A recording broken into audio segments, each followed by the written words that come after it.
Labdien, mēs tiekamies ar jums atkal mūsu kārtējā sarunu ciklā. Mēģināsim iepazīstināt savus kandidātus. Un šoreiz mēģināsim vērt problēmu vaļā un paskatīsimies, kas no tā sanāks, par iniciatīvām novadā, par labajām un varbūt arī par sliktajām pieredzēm. Varbūt Ants? Jā, sveiki, Jānis Petersona. Esmu iedzīvotāja Raganā kopš dzimšanas. 2 bērnu mamma, strādāju netālu no lidostas, arī Siguldas novada domes deputāte. Sveiki, Erlēns Eisaks. Ikdienā strādāju Raganā, esmu Siguldas novada domes deputāts. Ieva Lucāne, esmu Sunīšu ciema iedzīvotāja jau 35 gadus, 2 bērnu mamma un strādāju uzņēmumā Rūķis.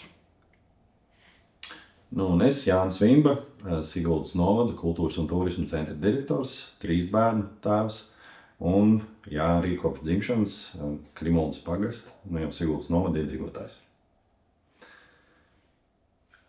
Iesākot sarunu, vai novadā ir jābūt iniciatīvām, kuras nenāk no varas vertikāls, no augšas, bet ir arī iniciatīvas vai vēlmes, vai tādām vispār ir jābūt, un vai tādas ir Siguldas novadā? Protams, tādām ir jābūt, un tāpēc man prieks, ka šeit sēž mums blakus Ieva Lucāne. Es droši vien izstāstīšu, kā es viņai iepazinis, kad es uzsāku savas politiskās gaitas. Pirmajā tikšanās reizē ar iedzīvotājiem klāt bija Ieva. Dažādās iedzīvotāju iniciatīvās, parakstu vākšanās, tikšanās ar iedzīvotājiem vienmēr klāt ir bijusi Ieva. Kultūras pasākumos mūsu novadā, kurus esmu bijis, es redzu vienmēr Ievu, un šeit sasaucās tas, ka šīs vērtības ir līdzīgas kā mūsējām, kad mēs esam savu novada patrioti, savu lokālu patrioti, savas dzimtās vietas patrioti, un man ir prieks, ka Ieva ir pievienojusies tieši mums. Jā, es varbūt arī uzreiz, kā es Ievu iepazinu, es iepazinu vairāk tieši saistībā ar šo te cūku fermas iesniegumu, kas parādījās Siguldas novada domē, un kur Ieva aktīvi līdzdarbojās, jo tur bija iesniegums par to, ka cūku ferma gribēja paplašināt savu darbību, un mēs panācām, ka iedzīvotāji var sākt risināt. Varbūt ir īstais laiks pajautāt Ieva, kas tur notika. Varbūt tad, lai mēs visi uzzinām. Notika tas, ka sunīšos sāka ļoti smirdēt, un mēs pamazām sākām interesēties, kas tā ir par problēmu, un sapratām, ka tas, protams, ir saistīts ar cūku fermu. Cūku ferma bija paplašinājusies, viņiem bija izveidotas mēslu krātuves, kuras netika nosaktas, kuras smirdēja atkarībā no laika apstākļiem. Viņi arī veica dažādus darbus, kas saistīti bija ar šo tvertņu attīrīšanu, un tad tika piemēslot arī ceļi. Un, mēs cilvēki sākumā varbūt katrs to darījām no savas personiskās pieredzes un iespējām. Es sazinājos ar pašvaldību, zvanīju, teicu par šo problēmu, bet tad es sapratu, ka ir jāzvana arī Valmieras vides dienestam. Ne tikai jāzvana, bet jāraksta arī vēstules. Un tad, kad mums bija pirmā tikšanās, ko arī organizēja pašvaldība, tas vēl bija Krimuldas pagasta pašvaldība, ar uzņēmēju, tad mēs šajā cūku fermā satikāmies visi. Un mēs bijām vairāki. Un tas bija milzīgs prieks, ka ir daudz cilvēku, kas par to cīnījās, jo es galīgi neesmu viena, kas ar to cīnījās. Un tā saruna bija tāda, ka viņi īpaši neko mainīt nevar, un viņi paplašināsies. Viņiem bija piesaistīta firma, kas nodarbosies ar šī projekta izstrādi. Tātad, ja viņi to neizdara, līdz ar to arī viņi nesaņem naudu, tā kā projekta īstenātāja strādājas priekšu čakli. Un mēs savukārt vienojāmies savstarpēji, ka mēs ar to cīnīsimies. Un pēc šīs sapulces, ja nemaldos, notika arī šī tāda, tas ir briesmīgs notikums, bija cūku mērs fermā. Un mēs dzīvojām visu šo lieguma laiku, kamēr viņi nedrīkstēja strādāt, pilnīgā mierā un bez jebkādām smakām. Un tad mēs uzzinājām, ka projekts atkal turpinās, viņi taisās paplašināties, līdz ar to smaka arī atsāka parādīties, un mēs sapratām, ka viss atkal sāksies no sākuma. Un tad jau es griezos pie visiem, pie kā es varēju. Es pat aizrakstīju, man liekas, Siguldas novada deputātiem personīgi e-pastu, lūdzu nebalsot par to. Es uzrakstīju arī Mitrēvics kungam, visiem, kam es varēju, es to uzrakstīju. Un mēs gatavojāmies arī tai apspriešanas sēdē. Un sēdē atklājās tādas nepatīkamas lietas. Mēs uzzinājām, ka viņi nevar atļauties neko uzlabot. Viņiem ir tik finanses, cik viņiem ir. Viņi paplašināsies, un viņi meloja par to cūku skaitu, kāds viņiem šobrīd ir jau un ko viņi gatavojas pievest klāt. Un tad šai sapulcē man palīdzēja gan Erlands, gan Ance. Mēs tur bijām arī vairāki, bija citi deputāti un bija arī uzņēmēji, kas grib attīstīt savu biznesu sunīšos. Jo savādāk mūsu vienīgais projekts, ko mēs varētu sunīšos darīt, būtu, ja Siguldai bija Siguldas gaisa buņģās, kā tas atceros, bija kaut kāda tāda kā akcija, tad mēs varētu cūkfermas gaisu pārdot. Un tad mēs apvienojāmies, ļoti daudz palīdzēja mans vīrs, kaimiņi visi, kas palīdzēja, kas staigāja pa mājām vāc parakstu, ka mēs sapratām, ka mums ir jārīkojās. Cilvēki bija atsaucīgi, mēs parakstus savācām un iesniedzām. Bija 92 parakstu mašīni. Jā. Bija daudz. Priekš sunīšiem tas ļoti tas daudz. Mums bija tāds, jā. Un tad arī, protams, tas lēmums, kāds tas tika pieņemts, viņiem bija turpmāk jāsazinās ar pašvaldību un arī jāziņo iedzīvotājiem, ko un kā viņi darīs. Bija veikti uzlabojumi arī daži, bet kā lai saka, sevis attaisnošana bija smieklīga. Un vēl jau ir jārēķinās ar to, ka sunīšu ciemu teritorijā ir uzņēmējs, kurš brīnišķīgi veic savu uzņēmēju darbību. Tas ir Latvijas finieris. Jā. Es aicinu visus apskatīties, kā patreiz pie viņiem izskatās, kā viņi strādā. Un tā tad ir jāapzinās, cik tu vari paveikt, kā tu to vari izdarīt.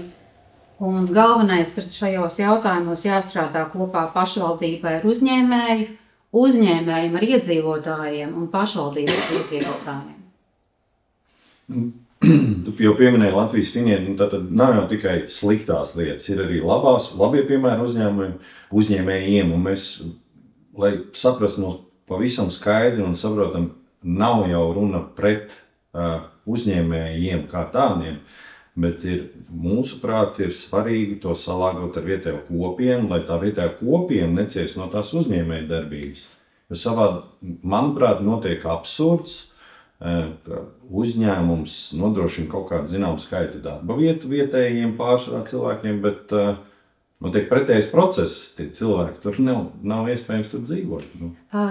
Es arī tā domāju, bet tā bija liela laušanās, Jāni, jo viņiem pēdējā posmā viņiem nestrādāja neviens no mūsu novada darbiniekiem. Es sapratu arī, ka ienākumi netiek novadam ieskaitīti, viņi reģistrēti kur citur.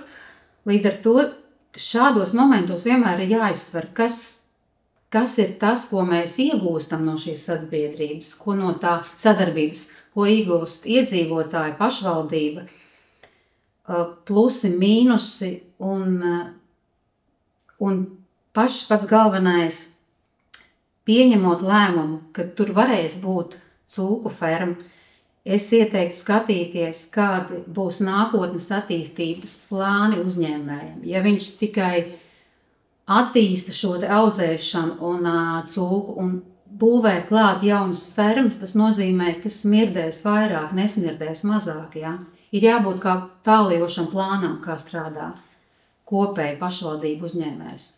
Un pat jums ir kaut kāda pieredze, vai ir bijis arī kādi citi Siguldas novadā, kur tiek apspriesta kaut kāda lieta, un jūs sakat, piedošana, tas neiet kopā ar novada attīstības plāniem? Es varbūt paturpināšu vēl par šo pašu lietu, tīri no politiskā skatījumā, jo, manuprāt, politiķim uzņēmējiem galvenā lieta ir spēja uzņemties atbildību un spēja pieņemt ātri lēmumu.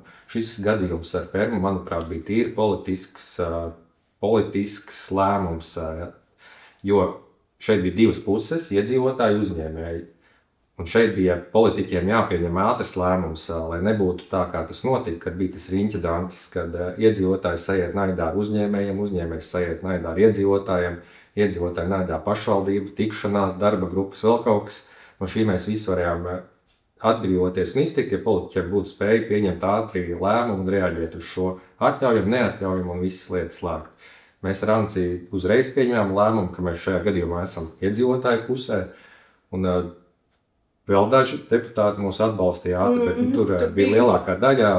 Vienā sēdē runā viena, otrā sēdē otru, tad ir tikšanās ar iedzīvotājiem, tad vēl kaut kas, un beigās mēs pāris mēnešus vienkārši par riņķi gājām. Tur tas sākums tur bija tāds ļoti dīvains, jo bija tā, ka mēs aizbraucam uz sēdi, un es varu kļūdīties, bet man šķiet, ka bija tā, ka tas jautājums bija pēkšņi ielikts. Viņš bija tā kā papildu jautājums. Un tur bija tā, vai tiešām nav bijušas konsultācijas ar iedzīvotājiem. Es saprotu, ka Mitrēvis kungs toreiz saprata, ka tā jau gluži lēmumu pieņemt nevarēs, ka mēs tur sākām ar Erlandu arī divi bišķi bļaustīties, ka tomēr iedzīvotāju viedoklis ir jāuzzina, un tad tika apsolīts, ka būs konsultācijas ar iedzīvotājiem. Jo tur bija tā problēma, ka tajos papīros uzņēmējs bija norādījis, ka viņš jau ir konsultējies uz vecās atļaujas pamata. Ka viņš jau, respektīvi bija tā, ka tad arī, kad bija tā tikšanās ar iedzīvotājiem, tas, kas man šokēja, bija tā klajā melošana. Un es skaidri nostājos iedzīvotāju pusē, jo tur bija vienos vārtos. Es neesmu pret uzņēmējiem, es neesmu pret cūku fermām un vēl uz kaut, bet tā situācija, kāda viņa bija izveidosies, tā bija patiesībā drausmīgi, bet man šķiet, ka to atļauju beigās iedeva kaut kādā veidā tur pašvaldību. Tomēr visi nobalsoja par tur. Viņiem vispār nebija cita iespēja, cik es saprotu, bija nobalsoja par, cita iespēja nebija, jo acīm redzot, tur kaut kādas tās priekšdarbības, kas jau tika veiktas, pirms mēs nonācām Siguldas novadā, bija tādas, ka to nevarēja apturēt. Ja? Un man ir vienīgais prieks, ka tur tika iestrādātas tie noteikumi, kas viņiem ir jāievēro. Tātad, ja viņi neievēro, mums ir precedents tālāk rīkoties, pašiem jau atkal tālāk, kas tur notiek, bet patreiz fermeri. Jā, nav. Jā. Jebkurā gadījumā process notiek, kā notiek, bet tas mans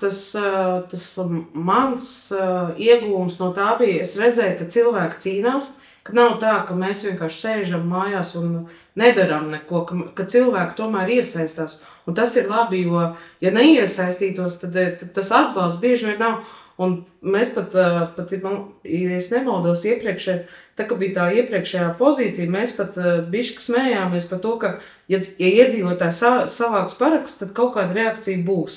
Un tā arī notika. Tiklīdz kā bija paraksts, tā kaut kāda reakcija bija. Un tas ir ļoti vērtīgi. Bet man tas jautājums Ievai arī par to saistībā ar pašvaldību. Šajā gadījumā vairāk es skatījos, ka tu esi autore un iniciatori projektam, kas ir sunīšos par šo te līdzdalības budžetu. Un tu varbūt vari pastāstīt savu pieredzi, jo man tā pieredze šobrīd tāda, ka es pati arī esmu deputāts, kurš ir pieņēmis šobrīd viens noteikums, un man tā situācija ir tāda, ka tagad, kad viņi jau ir jāpiemēro praktiski, es saskatu nepilnvērtības šajos noteikumos, kā es viņus varu izpildīt. Jā. Un es saprotu, ka tev arī ir šāda pieredze, varbūt tu vari padalīties. Bet varbūt iesākumā, kas vispār tas ir? Līdzdalības budžets. Tā ir jauna iniciatīva, tas ir jaunajā likumā, pašvaldību likumā iekšā. Ir noteikts procents pašvaldības budžeta, ir jādod balsošanā iedzīvotājiem, kur iedzīvotāji nolēmi, par ko viņi gribētu. Šajā gadījumā iedzīvotāji paši izstrādā projektus un iesniedz domai, un tad tur notiek balsošana, un tad dome tālāk realizē šos projektus, ko cilvēki ir iesnieguši. Respektīvi, Ieva ir izdomājuši šādu ideju, pašvaldībā viņu apstiprina, un tad pašvaldība viņu īsteno. Bet tā problēma ir, ka pašvaldība izstrādā arī noteikums, kā iesniegt šos projektus. Un te mēs jau, kur mēs esam daudz runājuši, jau iepriekš arī aiz kamerām par šo te pārregulāciju. Bet Ieva var labāk pastāstīt. Jā, es saistībā ar līdzdalības budžetu gribu pateikt milzīgi paldies Sunīšu kopienas vadītājai Inesē. Paldies, Inese. Viņa vienmēr informē par to, kādas ir novadā iniciatīvas. Un viņa man uzrakstīja, ka ir tāda iespēja izteikties, kas mūsu ciemam būtu nepieciešams, un ir tāds līdzdalības budžets, jo es nesakoju tik ļoti tam līdzi. Un es teicu, ka mums ir daudz vajadzības, mums ir gājieceļiņš vajadzīgs, dīķis mums ir draņķīgs, sabrucis. Tas, kas mums centrā ir tās mehāniskais sektors, kas tur ir, tas arī tāds sērīgs izskatās. Bet es sapratu, ka mums vispār nav nekādu sporta aktivitāšu iespēju, jo mums ir bērnu laukums, bet tādiem pieaugušiem cilvēkiem nav nekā. Un tas bija sātīgi, jo es vasarā salauzu kāju, es nevarēju doties nekur citur, bet ar kruķis būtu varējis aizlekt līdz turienei, es tā izdomāju. Un tad tieši tāpēc es arī par to izvēlējos, to rakstīju. Sāku iepazīties ar tiem noteikumiem, mums bija pārunas ar Inesi, mēs vienu otrai uzdevām jautājumus, jo viņa arī interesējās tieši tāpat kā tu par iespēju rakstīt.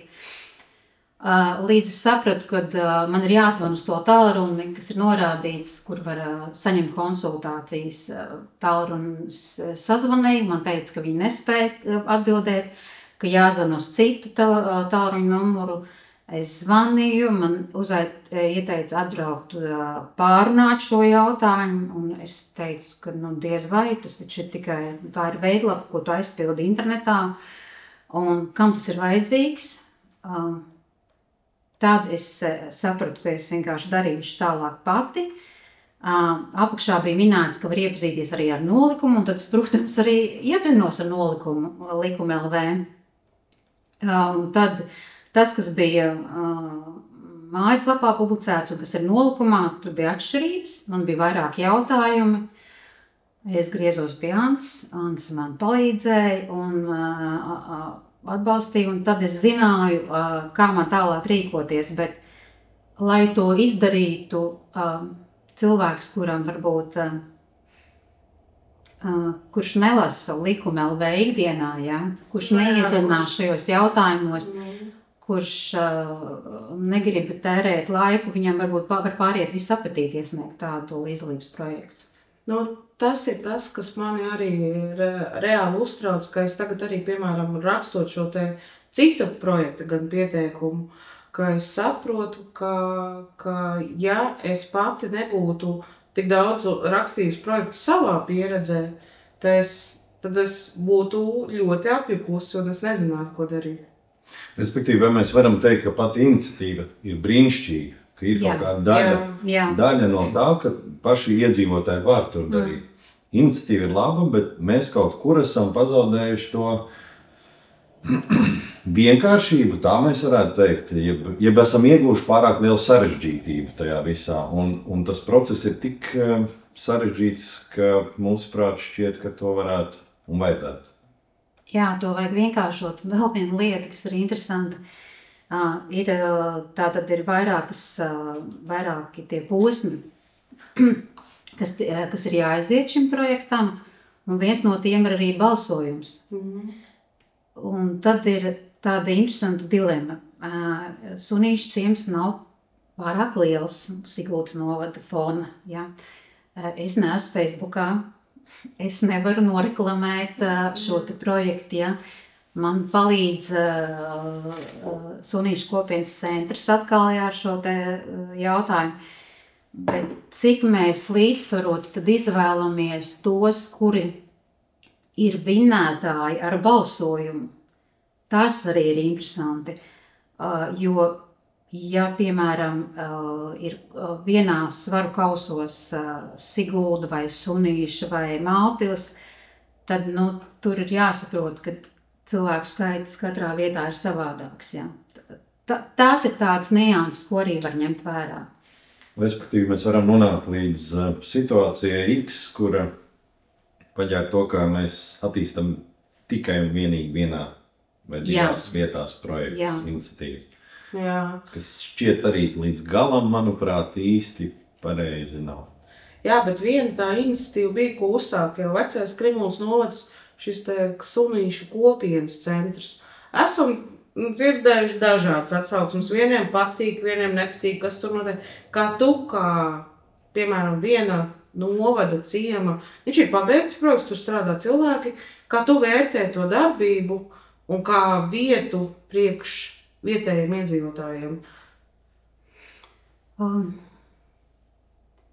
Ir lietas, kas man patīk, bet ir lietas, kas man nepatīk. Ja tas ir Sunīšu kopienas centrs, tad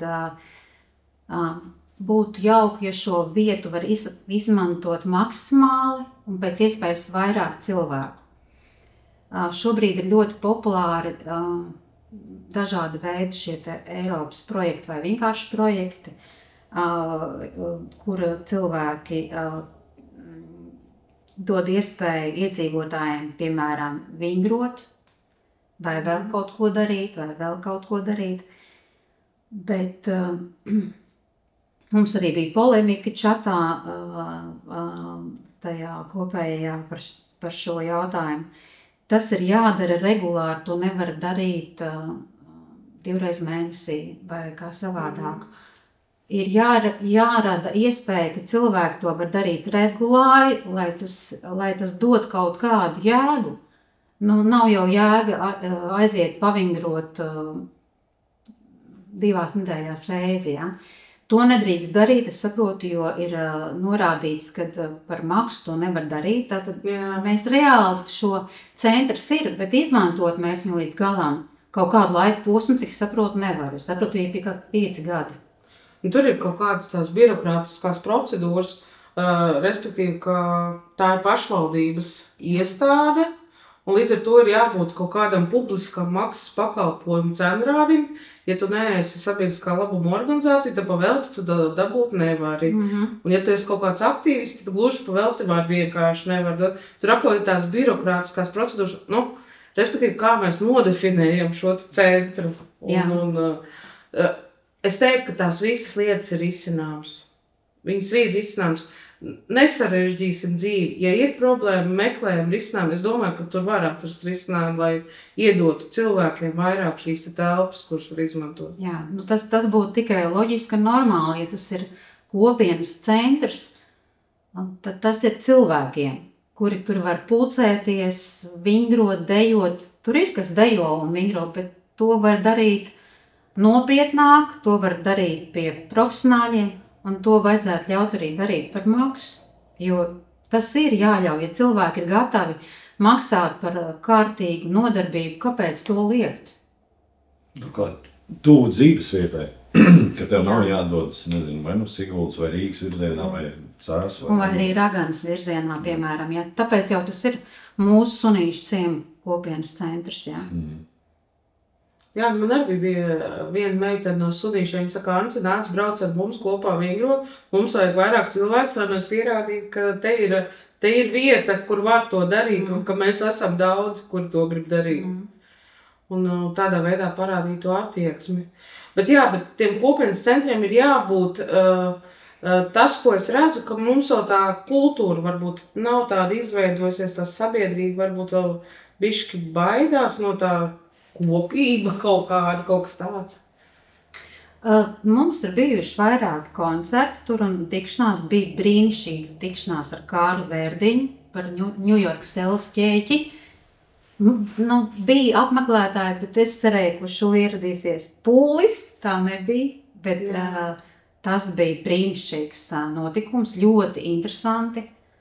Tā paldies par šo notikumu, jā. Tā kā gluži nav tā, ka nekas, ja ir kaut kas notiek un notiek grāmatu apmaiņa punkts, es pat aiznesu vairākus maisus ar grāmatām, jā. Tā kā tā tas tur notiek.